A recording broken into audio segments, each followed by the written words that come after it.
Muito boa tarde a todos. Hoje é dia 30 de novembro de 2024.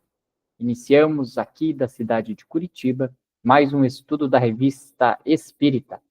Este estudo é promovido pela Sociedade Espírita Obreiros do Senhor e demais estudos da revista Espírita e outros estudos promovidos pela casa podem ser acessados através do nosso site www.obreirosdosenhor.org.br.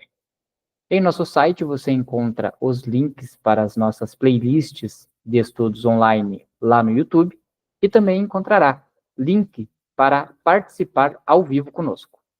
Então, se você está assistindo este vídeo de forma gravada, saiba que você pode participar conosco ao vivo. Venha estudar conosco. O estudo da Revista Espírita vai ao ar todos os sábados, às 14h30, horário de Brasil, Brasília. Nós estamos estudando o ano de 1861 da Revista Espírita. Chegamos ao nosso estudo de número 72 e vamos dar continuidade a um tema que Kardec propôs na semana passada. Então, como ocorreu as férias ali do grupo espírita onde Kardec conduzia os seus trabalhos, este começou a fazer algumas viagens e visitar alguns grupos. E alguns grupos se reuniram e fizeram um banquete em agradecimento ao senhor Allan Kardec. Então, nesse banquete, eu vou fazer um resumo do que a gente já falou da semana passada, para a gente poder dar a continuidade, porque na semana passada iniciou-se o discurso de Kardec e a gente não conseguiu finalizá-lo. Então, vou fazer uma contextualização aqui para ficar mais fácil daqueles que não participaram conseguir entender em que ponto a gente está da história. Então, o resumo é o seguinte. Então, foi ofertado um banquete a Kardec por grupos espíritas, onde, nesta oportunidade, alguns representantes realizaram discursos e agradecimentos ao codificador. Por sua vez, ele também discursou. No discurso proferido por Allan Kardec, durante o banquete em Lyon, ele expressa gratidão e alegria pelo progresso significativo do Espiritismo, que em um ano conquistou inúmeros adeptos e espalhou consolo e transformação moral. Ele destaca o caráter providencial da reunião e enaltece a união e a fraternidade entre os espíritas lioneses, considerando-a um exemplo para todos.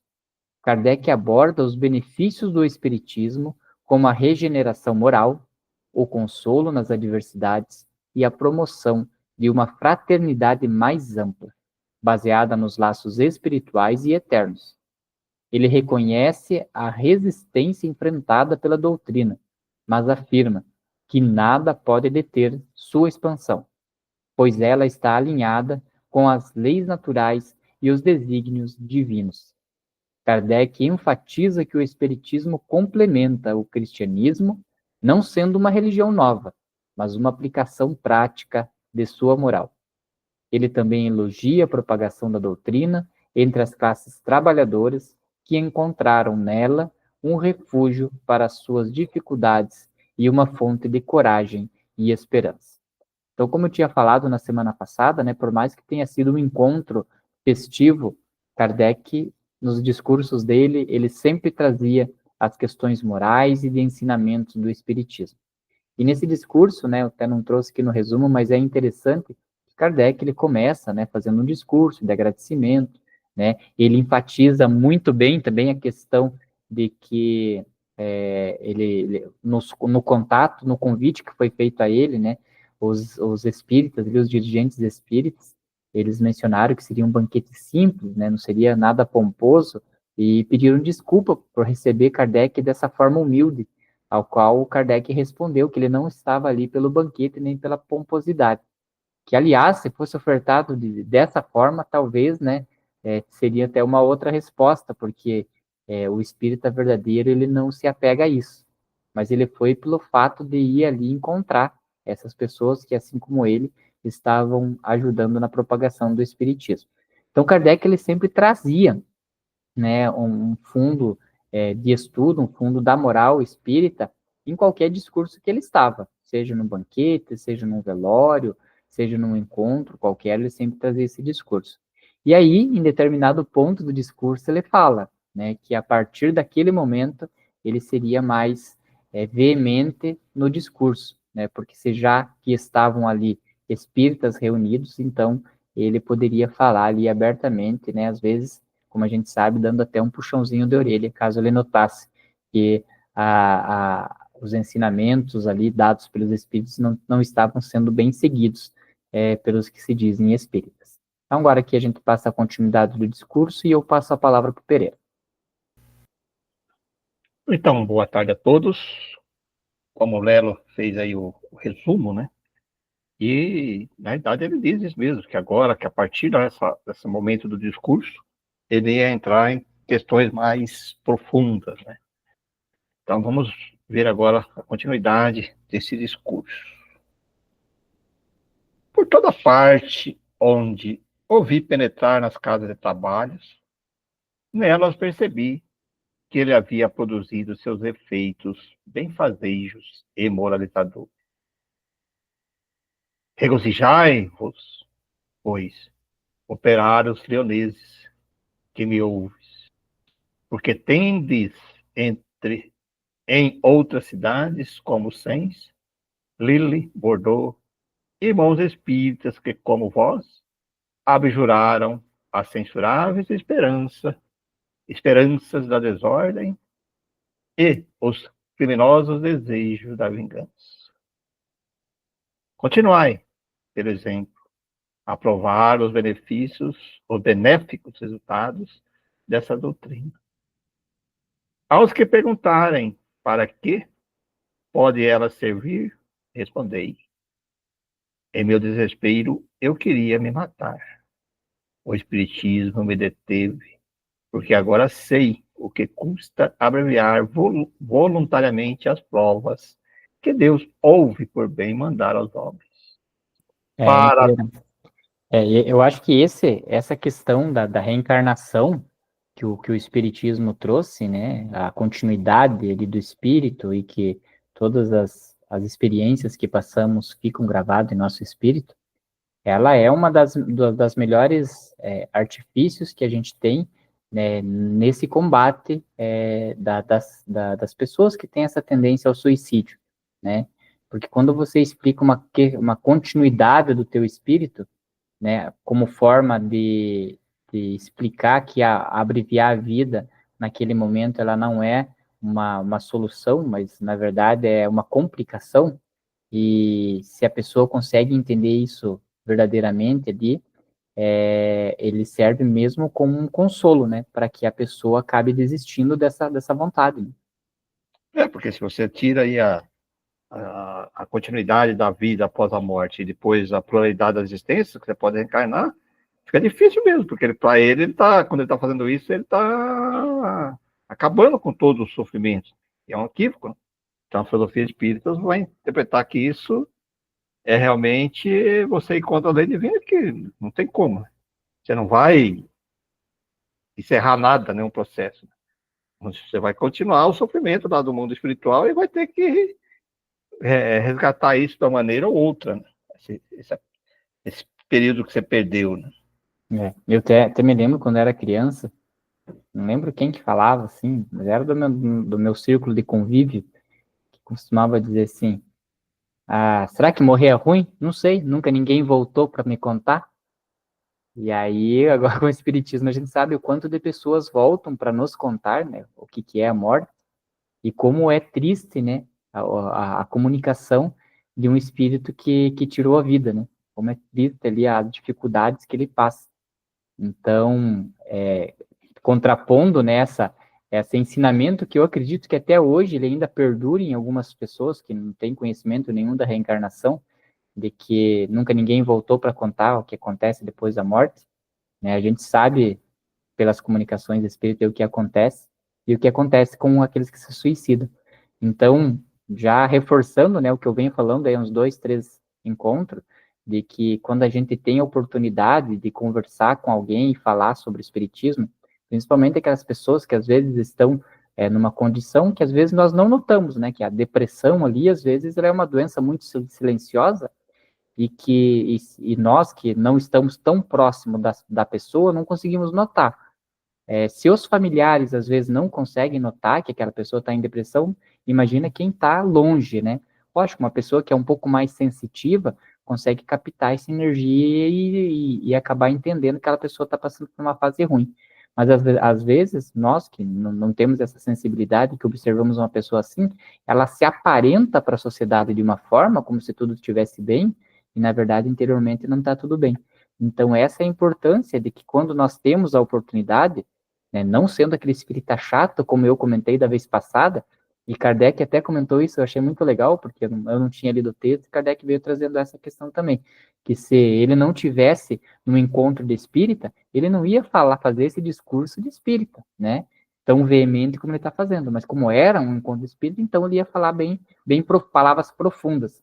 Então, quando a gente está em reunião com alguma pessoa, né, e de repente surge o assunto da gente ter essa palavra, essa visão espírita, é importante a gente falar, porque às vezes nós não sabemos o que vai tocar na pessoa, aquilo que nós vamos falar, e às vezes a gente está sem querer, né, mas não por acaso, porque o acaso não existe, mas sem querer ali, racionalmente, evitando aí uma complicação maior de uma reencarnação, às vezes simplesmente por dizer essa palavra que Kardec está falando aqui, ó, respondei, né? Em meu desespero, lógico, não da gente, né? Mas pelas comunicações que nós temos no desespero, a pessoa queria se matar e o espiritismo a deteve. Né? Então é importante a gente sempre levar o espiritismo como um consolo. Você colocou no ponto aí que é importante, né? O caso da depressão que você colocou aí, né? Normalmente ela junto com isso existe processos obsessivos sérios. E, infelizmente, a sociedade, e às vezes os familiares, aquelas pessoas mais próximas, não dão o devido valor quando a pessoa demonstra os primeiros sintomas, né? Acha que é uma fraqueza que a pessoa, né? Não leva a seriedade dessa doença. Nós que já acolhemos muitas e muitas pessoas com depressões severas, sabemos disso, né? Não é frescura, não. Precisa de tratamento, precisa de consolo, precisa de ajuda da ciência médica e precisa de ajuda espiritual, né? E nós espíritas podemos e temos essa obrigação de ajudar essas pessoas. Não tratá-las como, essa pessoa é fraca, essa pessoa entendeu? Que normalmente é isso que grande parte da sociedade trata algumas pessoas quando elas estão nesses momentos melancólicos aí né? Ela não quer, porque não. Não, é sério, precisa de tratamento médico especializado e precisa de tratamento espiritual, né? Pessoas que acolham ela e orientam ela. É sério essa questão, você abordou muito bem. Né? Para me atordoar, embriagava-me. Olha, a outra. Compreendi o quanto era desprezível por me tirar voluntariamente a razão, privando-me assim de ganhar meu pão e o de meus filhos. E essa questão aí é bem interessante também, né? Porque na medida que você, que nem ali, pela bebida, né? A gente vê hoje muitos mendigos na rua, né? É pejorativo dizer mendigo, né? O pessoal fala os moradores de rua, né? Quando a gente não sabe como que ela chegou naquela situação, né? O que faltou para ela, se foi um amor de família, se foi uma conversa, se foi uma religião, enfim, né? O que aconteceu que ela chegou naquela situação. Mas ela está naquela situação. E juntamente com ela, aqui como o Kardec está trazendo esse caso, ele pode ter colocado numa situação difícil também a esposa, os filhos, né? Então veja que cada atitude que nós temos, ela não é só um reflexo na gente, ela é um reflexo às vezes em mais pessoas, né? E como a gente participa de um todo, então nós também somos responsáveis por isso, né? Se a gente não ajuda, se a gente talvez, essa pessoa que está se embriagando demais e perdendo a razão, e isso está prejudicando a família, então eu vou ser também um corresponsável por aquilo que acontece com a minha esposa, com o meu filho, pela falta da minha responsabilidade, né? Então a gente tem que ter essa consciência de que quando a gente toma algumas atitudes, hoje vamos pegar aqui um outro exemplo aqui, não da bebida, mas um exemplo do jogo, né? Que hoje esses jogos online tem muita gente perdendo tudo de dinheiro, né, fazendo empréstimo, e aí quando as pessoas vão ver, né, quando a família ali vai ver, a pessoa, né, perdeu o seu patrimônio, está em dívida porque por causa do jogo, né? Então é um vício também, e o quanto isso impacta na família da pessoa, essa pessoa que se deixou levar por esse vício é responsável ali pelas coisas que acontecem com a sua família, porque foi um momento de fraqueza dela que ela não soube suportar, né? O Kardec coloca aí a bebida, que naquela época deveria ser um ponto aí que marcava, mas nós temos aí junto, tão pior que a bebida, que hoje é uma crise de saúde mesmo, né, com as drogas, né? As drogas hoje em dia é caos na sociedade, né? E além de todos esses outros vícios que você falou aí, né, que seja qual tipo que for mais. A drogadição hoje aí é uma coisa terrível, né? Devasta a sociedade, né? A gente vê aí no centro das grandes cidades, aqui na região nossa também não é diferente, né? Curitiba, em todos os grandes centros de cidades aí, situações muito complicadas, e a sociedade ainda não compreendeu a maneira de ajudar essas pessoas, né? Não é tirando ela de lugar para cá e para lá, ainda tem-se que estudar com mais seriedade isso, de como você chegar nessas pessoas, né? Como que você ajudar essas pessoas. Complicado. Vamos lá. Havia-me divorciado. Ó, ele está colocando aí várias passagens, assim, né? Como tivesse alguém falando para ele, né? Havia-me divorciado de todos os sentimentos religiosos. Hoje rogo a Deus e deponho as esperanças na sua misericórdia. Só acreditava no nada, como supremo remédio para as minhas misérias. Meu pai comunicou-se comigo. Ele disse: filho, coragem, Deus te vê. Mais um esforço e estarás salvo. Ajoelhei-me perante Deus e lhe pedi perdão. Vendo ricos e pobres, gente que tem tudo e outros que nada têm, acusava a providência. Hoje sei que Deus tudo pesa na balança da justiça. E espero o seu julgamento.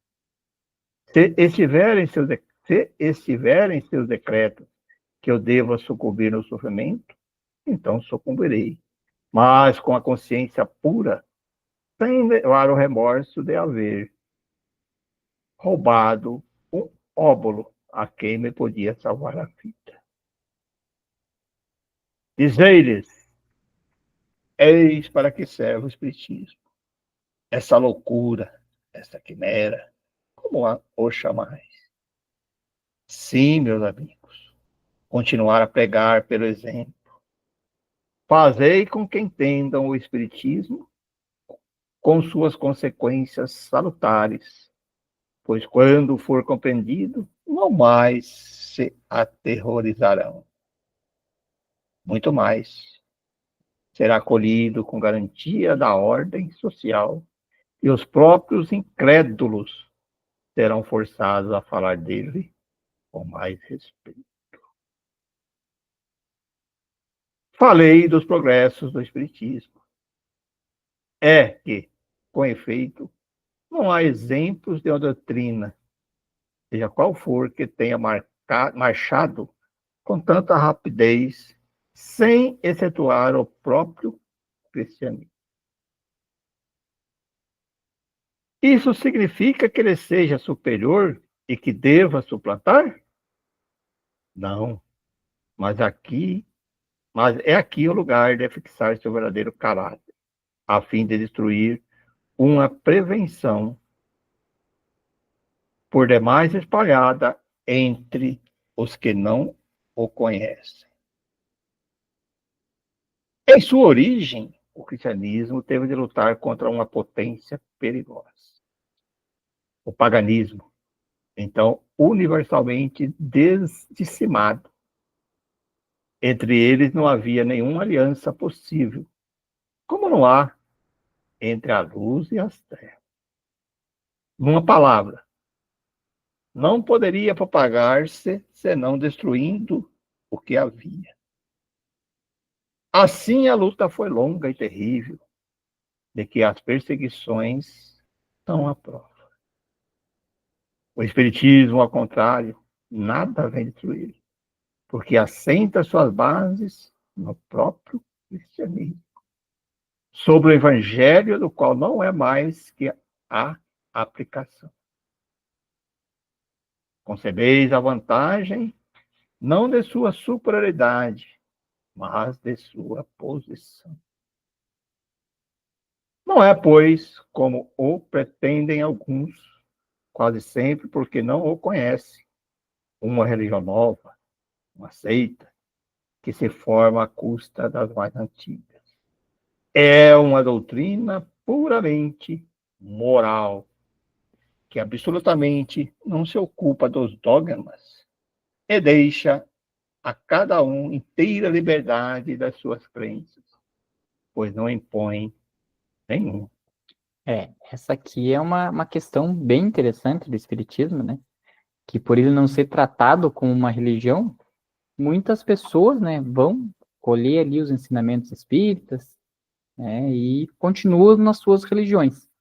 Obviamente que quando você começa a se aprofundar ali no estudo, os ensinamentos começam a ser conflitantes, né, porque a maioria das religiões, eles limitam alguns conhecimentos, e principalmente essa aversão à reencarnação que não tem nas outras religiões e que o Espiritismo prega vai começar a conflitar e você acaba tendo que optar em continuar na sua religião original, vamos dizer assim, ou migrar para a filosofia espírita. Mas uma das coisas que eu acho que é interessante do Espiritismo, e por isso que ele deve ser uma religião que as pessoas devem estudar e ter ali pelo menos pelo menos não, e ter uma consciência bem tranquila aí do seu pensamento, do seu racional, é essa questão de a liberdade, né, que o Espiritismo dá a cada pessoa. Quando você for no Espiritismo, você não vai ver ninguém falando para você, né, não beber, não fumar, não se drogar, nada, você não vai ver. Você vai ter os ensinamentos demonstrando que isso, né, vai te trazer as consequências, né, para o seu espírito, seja nessa reencarnação ou em próximas. Então é deixado isso ao seu livre-arbítrio, né? E essa é uma das questões que às vezes existem pessoas que no seu grau evolutivo talvez não estejam preparadas para aceitar, né, para entender e levar de forma normal, né? E aí se faz necessário às vezes essas religiões mais rígidas para esses espíritos que ainda necessitam de uma ordem, de um mandado ali, de um mandato que a pessoa, né, não faça, né, por obrigação, porque o pastor falou, porque o padre falou, porque se deixar livre, a pessoa vai acabar fazendo, né? Então, o Espiritismo, ele deixa dessa forma, por quê? Porque a responsabilidade pelas atitudes é da própria pessoa. E essa questão dos dogmas e tudo mais, né, por que que não tem? Né? Porque o nosso conhecimento, né, vem ali de todas as comunicações espíritas, e nada deles foi passado nesse sentido de que tem que, na mesa mediúnica, para ter uma comunicação, ficar do mais velho, do lado esquerdo, todo mundo pegado de... Não tem, né? Não veio ensinado dessa forma. Então, por isso que não tem dogma, não tem quadro de santo, não tem acender vela, né? Como o pessoal fala, é mesa branca ou é mesa... Depende da mesa que deu o dinheiro para comprar lá, né? Depende do valor que a gente teve para comprar a toalha para colocar na mesa. Então, a gente não se detém muito nessas questões materiais, e sim mais filosóficas e de estudos, né, Tere? Eu acho que uma das coisas assim que essa aí é uma opinião minha, né? Posso estar enganado, mas o que dificultou e dificulta um pouco até um crescimento maior da filosofia espírita, vamos dizer aqui em termos de Brasil, foi essa questão assim de colocar ela como uma religião igual às outras. Para mim foi um equívoco isso. Porque quando você coloca como religião, você já vê a hierarquia, porque tem a febre, então já começa a criar algumas questões que é contrário realmente o que a filosofia espírita diz, né? Porque não é uma religião tradicional como que está descrita, né? Mas como para facilitar algumas coisas de aceitação, tal, política e um monte de outras questões, e a própria população muito arregada a essa questão do líder, né, do líder religioso, do papa, do padre, do bispo, do pastor, precisava colocar alguma coisa, então criaram-se assim, é uma religião. Tanto é que está lá no censo, quando pergunta religião, você escreve espírita. Não sei, para mim eu tenho dificuldade de dizer que a religião é espírita, né? A filosofia, sim, ela tem os tocos. Então foi se criando, às vezes, algumas coisas que as pessoas... É uma fase, eu acho, do crescimento da humanidade que necessita disso, né? Dizer, eu sou espírita. E não é isso que o Kardec colocava aqui. Você pode até dizer que é espírita, tal, segue tudo, mas não como o espírito de carteirinha que fala religioso, né? Aquele que vai todo domingo na palestra. Aí começou a criar, né? Porque ele ia na missa, então ele tem que ir na palestra. Ele tomava hóstia, então tem que tomar o passe. Eu vou todo domingo tomar passe. Mas será que ele está assimilando realmente os conhecimentos dessa filosofia tão grandiosa, né? Muitos começam por aí, depois começam a estudar e tal, como aconteceu com a gente, né? Mas eu acho que isso dificulta um pouco até a concepção do movimento espírita brasileiro como todo, né? Vamos lá. E a prova que tem aderentes em todas, entre os mais fervorosos católicos, como entre os protestantes, os judeus e os muçulmanos. O espiritismo repousa sobre a possibilidade de comunicação com o mundo invisível, isto é, com as almas. Ora, como os judeus, protestantes e os muçulmanos, têm almas como nós, o que significa que pode comunicar-se tanto com eles quanto conosco, e que, consequentemente, eles podem ser espíritas como nós. Não é uma seita política, como não se trata de uma seita religiosa. É a constatação de um fato que não pertence mais a um partido do que a eletricidade e as estradas de ferro, e insisto, uma doutrina moral. E a moral está em todas as religiões, em todos os partidos.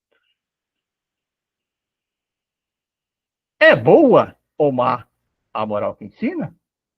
É subversiva? Eis toda a questão.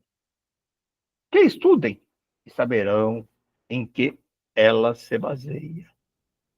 Ora, desde que a moral do Evangelho, desenvolvida e aplicada, condená-la seria condenar o Evangelho. É bem isso mesmo, né, Pereira? Mas no que vocês acreditam e tal, né? A gente acredita nos ensinamentos de Cristo, né? Que é bem como ele parafraseou ali no começo, né? É, ali a materialização, né, em forma de estudo da moral de Cristo.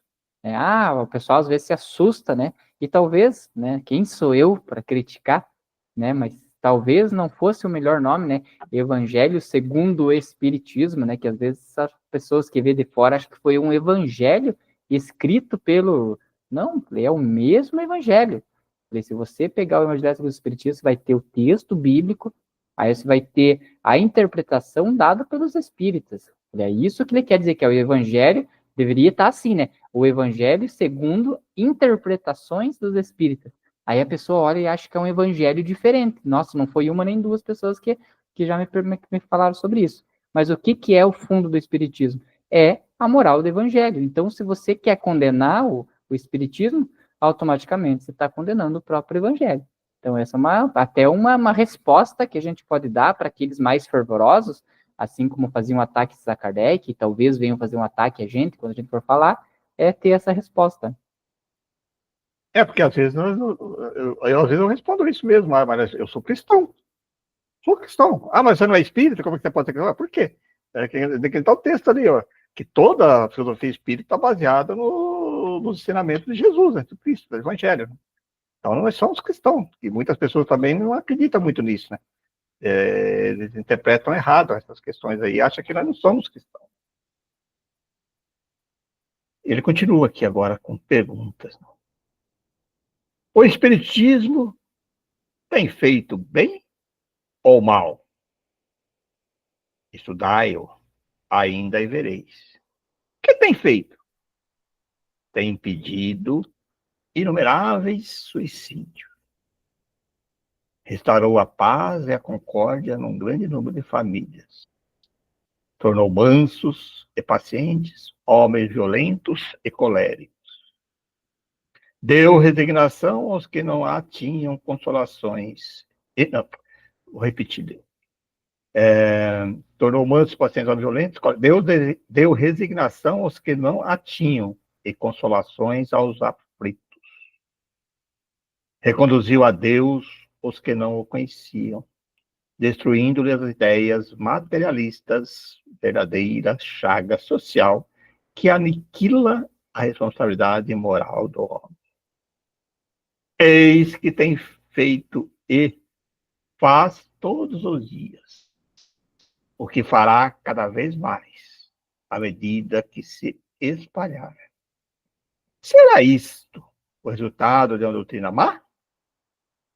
Não sei de ninguém que tenha atacado a moral do Espiritismo. Apenas dizem que a religião pode produzir tudo isso. Concordo perfeitamente. Mas então, por que não o produz sempre? É porque não tem todos, é porque nem todos a compreendem. Ora, ao tornar claro e inteligível para todos aqui que não o é, evidente o que é duvidoso, o Espiritismo conduz à aplicação, ao passo que jamais se sente necessidade daquilo de que se não compreende.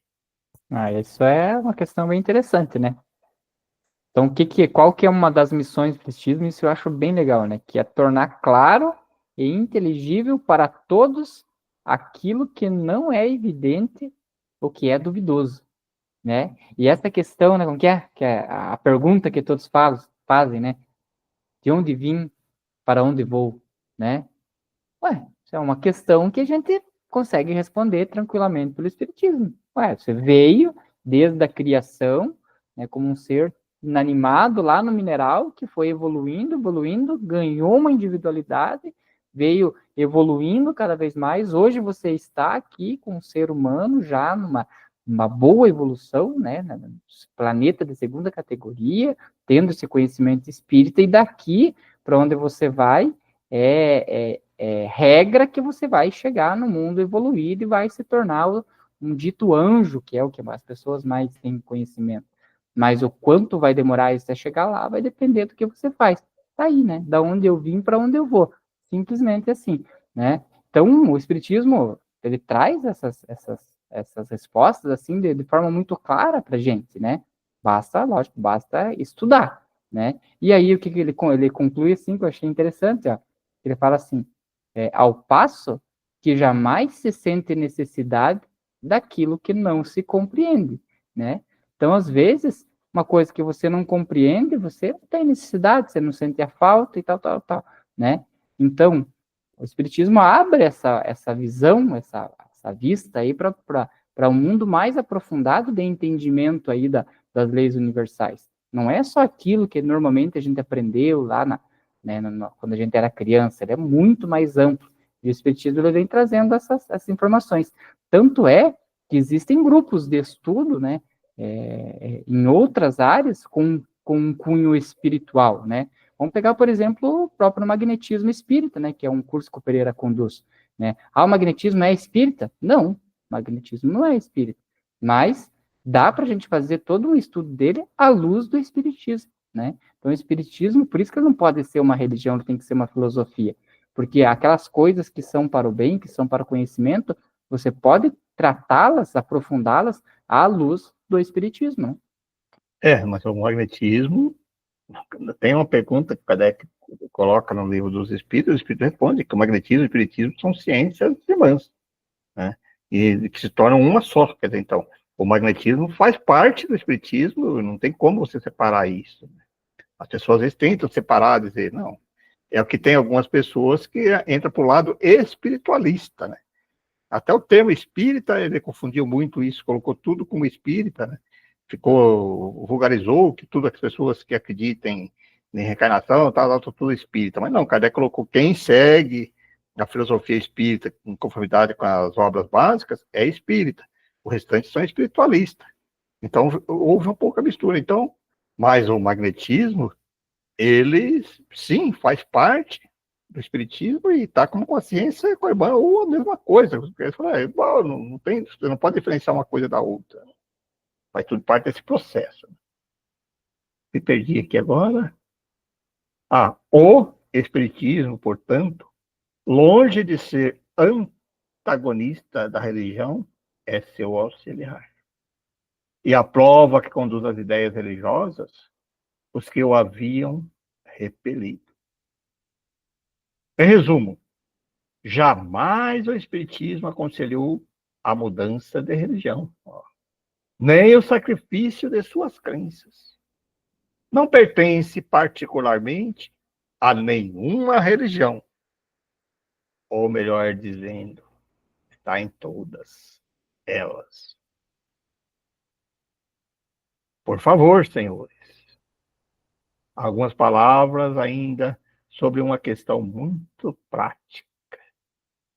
O crescente número de espíritas em união mostra a utilidade do conselho que eu vos dei o ano passado, relativamente à formação dos grupos. Reunir todos os adeptos numa única sociedade hoje já seria uma coisa materialmente impossível e será mais ainda dentro de algum tempo. Além do número, as distâncias a percorrer em vista da extensão da cidade e as diferenças de hábitos, conforme as posições sociais, aumentam essa impossibilidade. Por esses motivos e por muitos outros, que seria longo aqui desenvolver uma sociedade única. É uma quimera impraticável. Multiplicai os grupos o mais possível. Que haja 10, que haja 100, se preciso for, e ficais certos de que chegareis mais depressa e com mais segurança. Haveria aqui coisas muito importantes a dizer sobre a questão da unidade de princípios, sobre as divergências que poderiam existir entre eles, quanto a alguns pontos. Mas me detenho, para não abusar de vossa paciência, em me ouvir, paciência que já pus a uma prova muito longa. Se desejardes, farei disto objeto de uma instrução especial que vos enviarei brevemente. Termino esta alocução, senhores, a que me deixei arrastar pela própria raridade das ocasiões que tenho a felicidade de estar em vosso meio. Ficai certo de que levarei da vossa benévola acolhida uma lembrança que jamais se apagará. Ainda uma vez, meus amigos, obrigado no fundo do coração pelas demonstrações de simpatia com que me distinguis. Obrigado pelas bondosas palavras que me dirigistes, por vossos intérpretes, das quais só aceito o dever que elas me impõem, quanto ao que me resta fazer, e não os elogios. Possa essa solenidade ser o penhor da união que deve existir entre todos os verdadeiros. Levanta um brinde aos espíritas leoneses e a todos os que se distinguem por seu zelo, seu devotamento, sua abnegação, e que vós mesmos nomeais, sem que eu precise fazê-lo. Aos espíritas leoneses, sem distinção de opinião, estejam ou não presentes. Senhores, os espíritos também querem participar desta festa de família e dizer algumas palavras.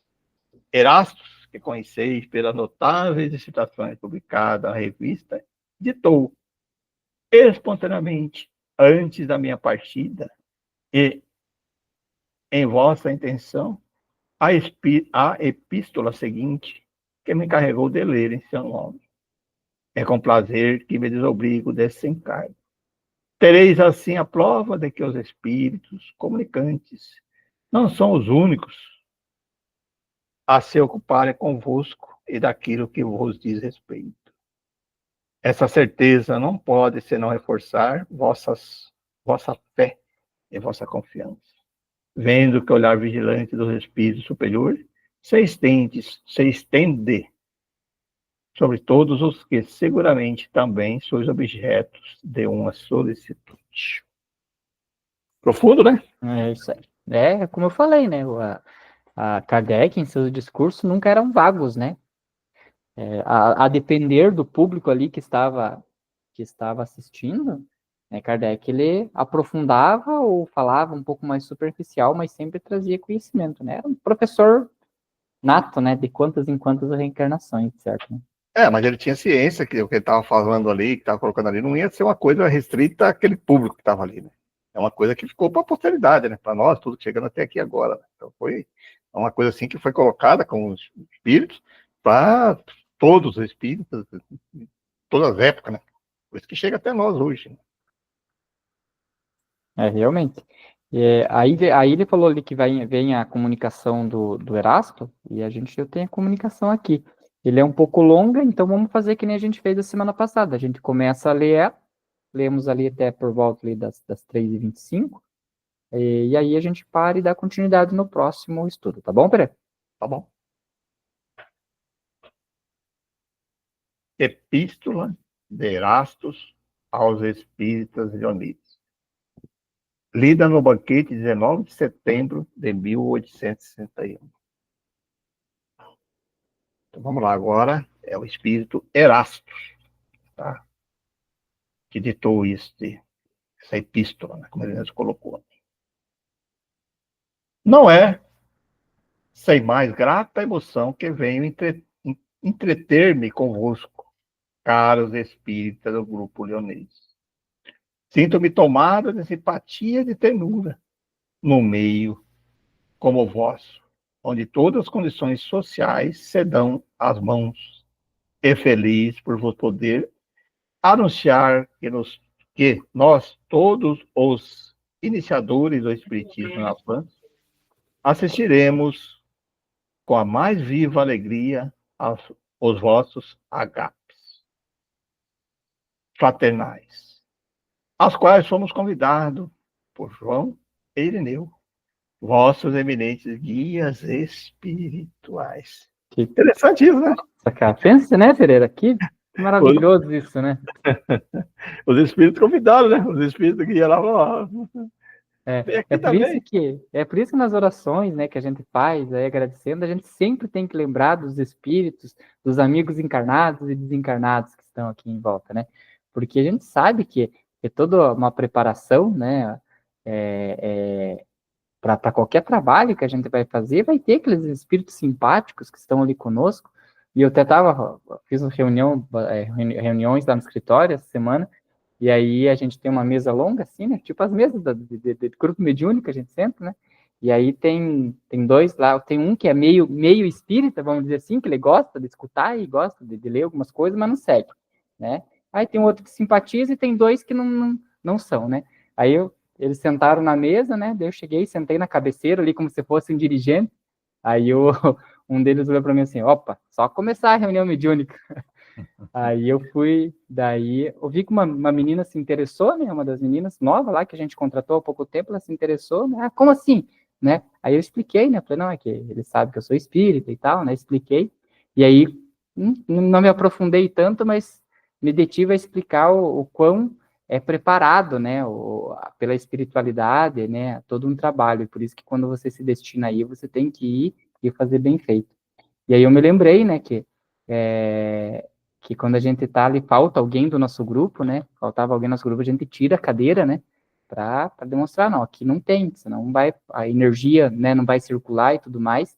E aí eu lembrei eles, né? Que falei, ó, que é o certo dentro de quando você está num trabalho espírita, você vai participar de um grupo mediúnico, é você, se eu não posso ir, avisar com antecedência, né, o dirigente, né, porque daí, lógico, a espiritualidade já sabe que você não vai, mas para que ela se prepare também, né, para que aquele trabalho que estava feito, encaminhado para você realizar, já que você não vai, eles vão ter que distribuir em outras pessoas. Então, não é só ter o grupo que sofre, é todo um planejamento espiritual que sofre, né, com essa relação. Então, veja aí que legal, né, o Erasto vir, né, falar, dar esse discurso, já é um discurso espírita, e ainda falar que existem ali os seus guias espirituais, João e Irineu, que é uma das coisas que acho que todo mundo tem curiosidade, né, de saber, qual que é o nome do meu guia, do meu não sei o que tem, né, e nem a todos é dado aí a oportunidade de saber, mas que todos temos, né.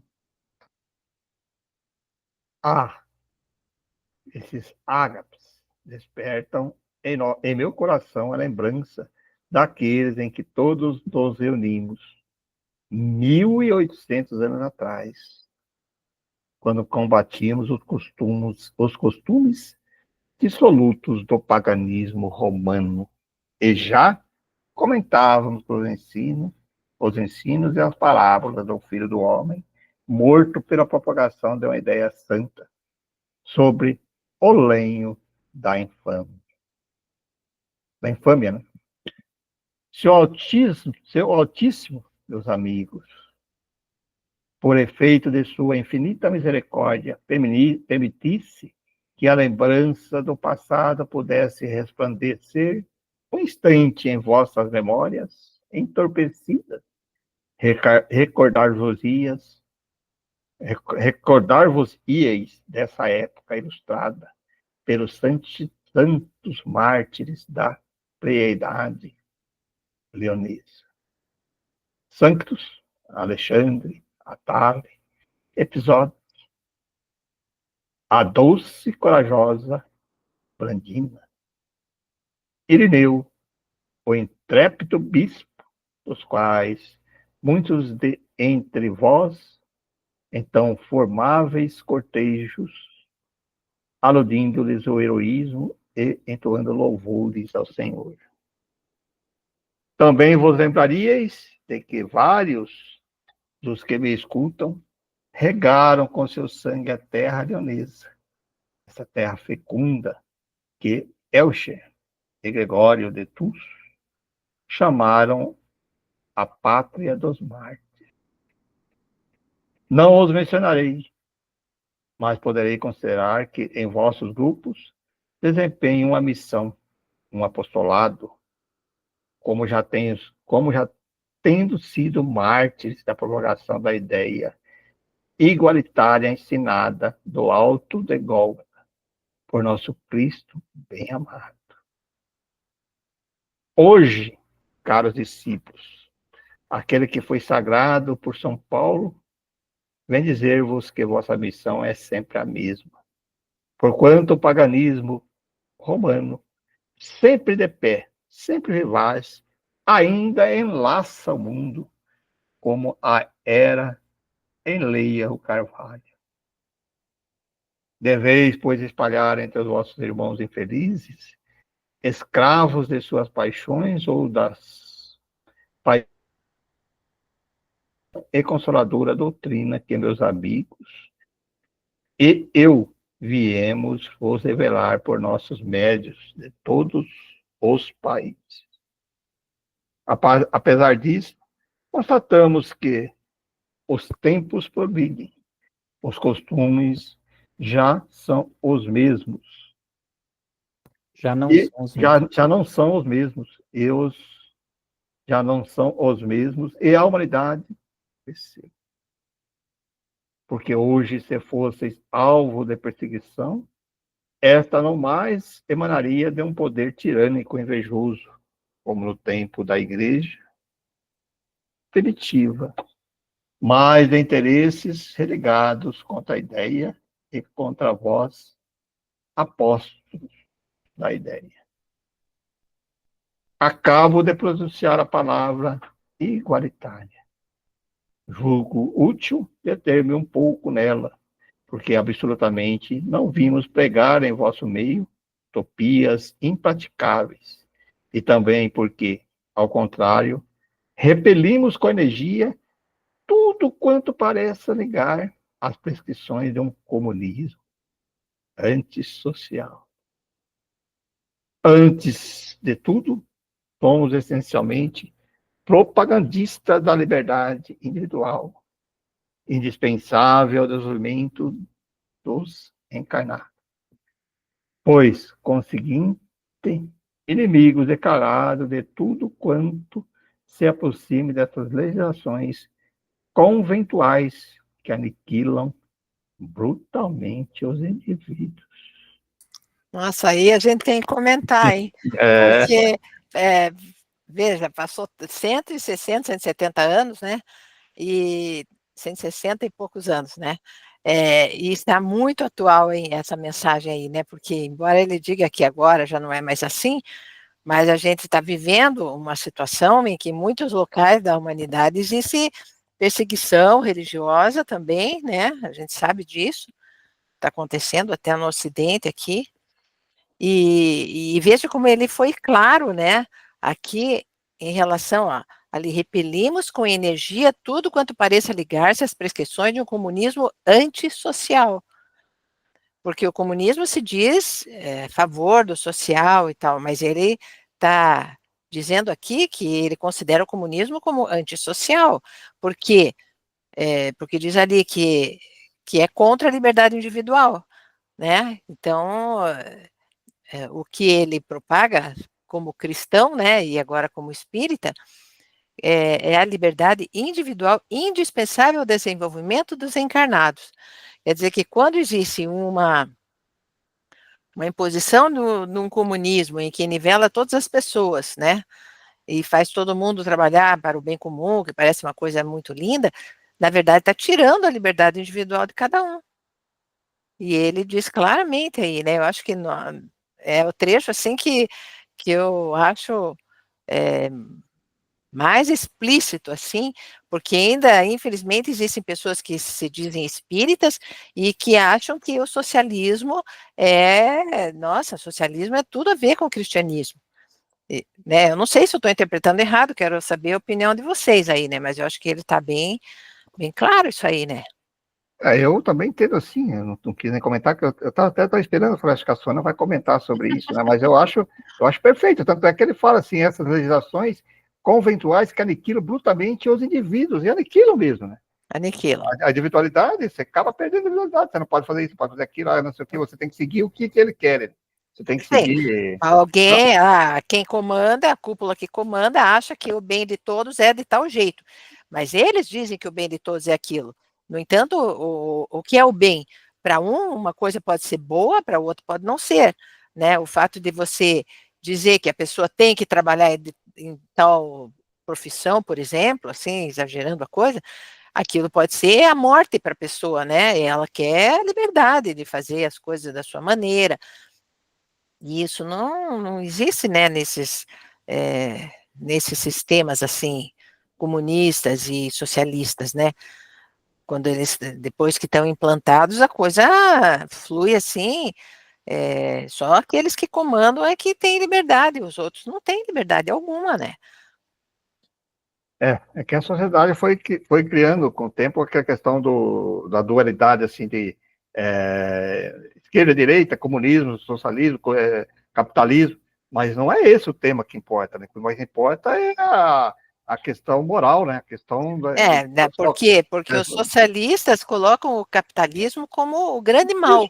E o contrário mas não também, é né? verdade, porque o capitalismo vem da liberdade. Claro que se alguém exagera e usa aquele poder que ele conseguiu através do dinheiro para oprimir os outros, essa pessoa tem que ser, né? Tem que haver leis que limitem essa situação, né? Para que a pessoa não oprima os outros através do poder que ele possa ter adquirido com o seu trabalho ou não, enfim, né? Com o dinheiro que ele tem e tal. Para isso existem as leis terrenas, né? Então você tem que limitar. A gente sabe, leis antitruste, essas coisas todas para evitar monopólio, esse tipo de coisa. Mas que é importante, você veja, para o desenvolvimento dos encarnados, é importante a liberdade individual, porque se só um grupo de pessoas decide o que é certo e o que é errado, ninguém vai usar mais o seu livre-arbítrio. E como que você vai evoluir se você não tiver livre-arbítrio? É verdade. Eu acho esse ponto muito importante, porque nós estamos vivendo isso agora. Eu acho que agora está florando muito maior, né? Talvez por causa das mídias e massas que divulga, que alcança. Então tá afetando e estão tentando assim ampliar o máximo possível isso para a sociedade, né? Sim, mas até um debate, porque... é um debate que tem que ser feito. E nós, como espírita, nós temos que se posicionar também, né? Porque se Sim, nós... eles estão agora, por exemplo, julgando essa questão se pode ou não pode lá fazer censura das redes sociais. Já existe leis, que é o Marco Civil da Internet, que se a pessoa falar algo, que não pode haver, como é que se diz, a pessoa não pode ficar no anonimato, então você pode até colocar um nome fictício ali, mas aquela rede social vai saber quem é o dono daquele nome fictício. Então, se alguém se sentir injuriado com alguma coisa que tenha sido publicada ali, essa pessoa entra em contato com a rede social. Quem é essa pessoa? Tem lá todo o registro da pessoa, ela entra com processo contra aquela pessoa. Mas o que está acontecendo agora é assim, não, mas isso aí não adianta, porque tá, por quê? Porque eles querem uma censura prévia. Não, então não pode isso, não pode aquilo, e jogar a responsabilidade para cima das redes sociais, porque aí essa rede social vai proibir tudo, porque senão ela vai ser processada. E isso é o quê? É abafar a voz das pessoas, na verdade, né? Porque ali é como uma praça pública. Né? As pessoas antigamente, quando as cidades eram pequenas, elas iam na praça, conversavam e tal. Aí foi crescendo, as cidades foram crescendo, as pessoas não se encontram mais, mas aí surgiu a rede social. Então, elas se comunicam mesmo sem se conhecerem pessoalmente, né? Elas se comunicam, trocam ideias. E aí cresceu esse movimento de que realmente as pessoas, no fundo, elas são conservadoras, elas são ainda cristãs, eu penso, a maioria do povo em geral, pelo menos aqui no Brasil, né? Então, quer que as coisas caminhem dessa maneira. E isso não é vantagem para aqueles que estão comandando as coisas, por isso que está vendo toda essa confusão, né? O erro maior de tudo que eu acho que é grave isso, essa censura do pensamento, né? Por exemplo, hoje é um perigo, se eu falar que eu não gosto de fulano, aí já vem alguém, você não gosta de fulano e você não quer. Peraí, eu não gosto, eu não preciso provar nada para ninguém, é o meu direito. Aí eu não gosto de vermelho, eu gosto de verde. Eu torço. Você é não sei o quê, porque... Então, e aí o que eles querem é isso, na rede social não pode tocar em tal assunto, não pode tocar em tal assunto. Aí as pessoas não podem falar nada, só vão passar receita de bolo. Nós temos que tomar cuidado, até que nós estamos falando aqui agora, que daqui a pouco alguém vai dizer assim, você é... É verdade. É verdade. É a opinião minha, como espírita, então, eu posso não gostar, ué. Então você vê... por exemplo, eu não concordo com o aborto. Mas você, porque não sei o quê, já virou crise, uma polêmica. Ué, por quê? É uma opinião minha, não deu o direito que eu tenho de dizer que eu não concordo, eu não preciso provar nada para ninguém, mas pelo sistema hoje, Deus é livre se você falar que não gosta. Não, que você já está querendo matar, querendo fazer não sei o quê, você já quer dar um golpe. Já quer dar um golpe. Não, é verdade. Porque você também. Não é desse jeito? Já faz parte do golpe. Mas veja bem, é uma coisa assim que ficou muito, muito mimimi, né? Antigamente mas é mimimi por quê? Porque por trás existem pessoas que têm o interesse em calar.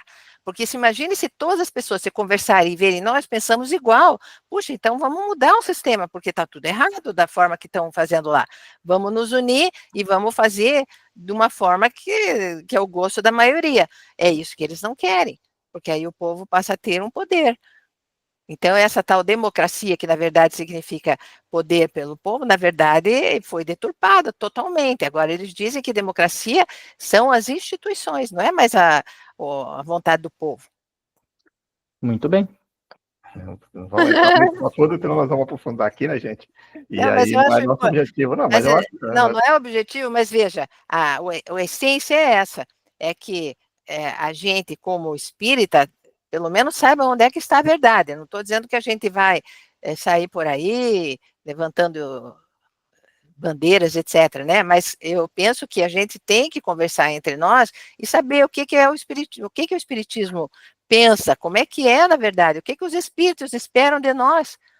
Porque se a gente bater a cabeça para tudo que o mundo está mandando, por que havia todos aqueles cristãos foram sacrificados, foram mortos? Porque o que eles pensavam, eles achavam que era e faziam daquela forma. Aí o que houve? O sistema da época foi lá e mandou matar. É isso que ele está contando ali. Agora, se nós acharmos, não, nós não queremos morrer, damos mais valor para a nossa vida do que para os princípios, aí a civilização como um todo vai indo para o buraco. Bom. Encerramos, então, né? Isso, já deu nosso horário, Pereira. Aí, pessoal, tá aí, amigos. Olha, mais um tema aí muito importante para nossas reflexões. Nós, como espíritas, nós, como cristãos, né? Nós, como seres humanos que estamos aqui, nós somos responsáveis, sim, como foi colocado no início, pelas coisas que acontecem ao nosso lado. E quando nós nos calamos sobre uma opressão, seja qual for, nós estamos sendo a favor do opressor. Então, nós temos que falar da maneira serena, tentando colocar nosso ponto de vista, defendendo aquilo que realmente nós acreditamos, que nós temos como premissas, né?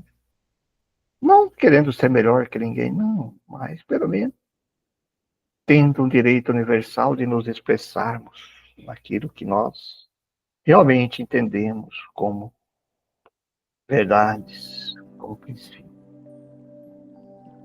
E assim, nesses instantes, a nossa gratidão a Deus, que nos concede essas oportunidades de reflexões, de refletirmos sobre o nosso verdadeiro papel como espíritas, espíritos encarnados aqui na Terra, nesse momento.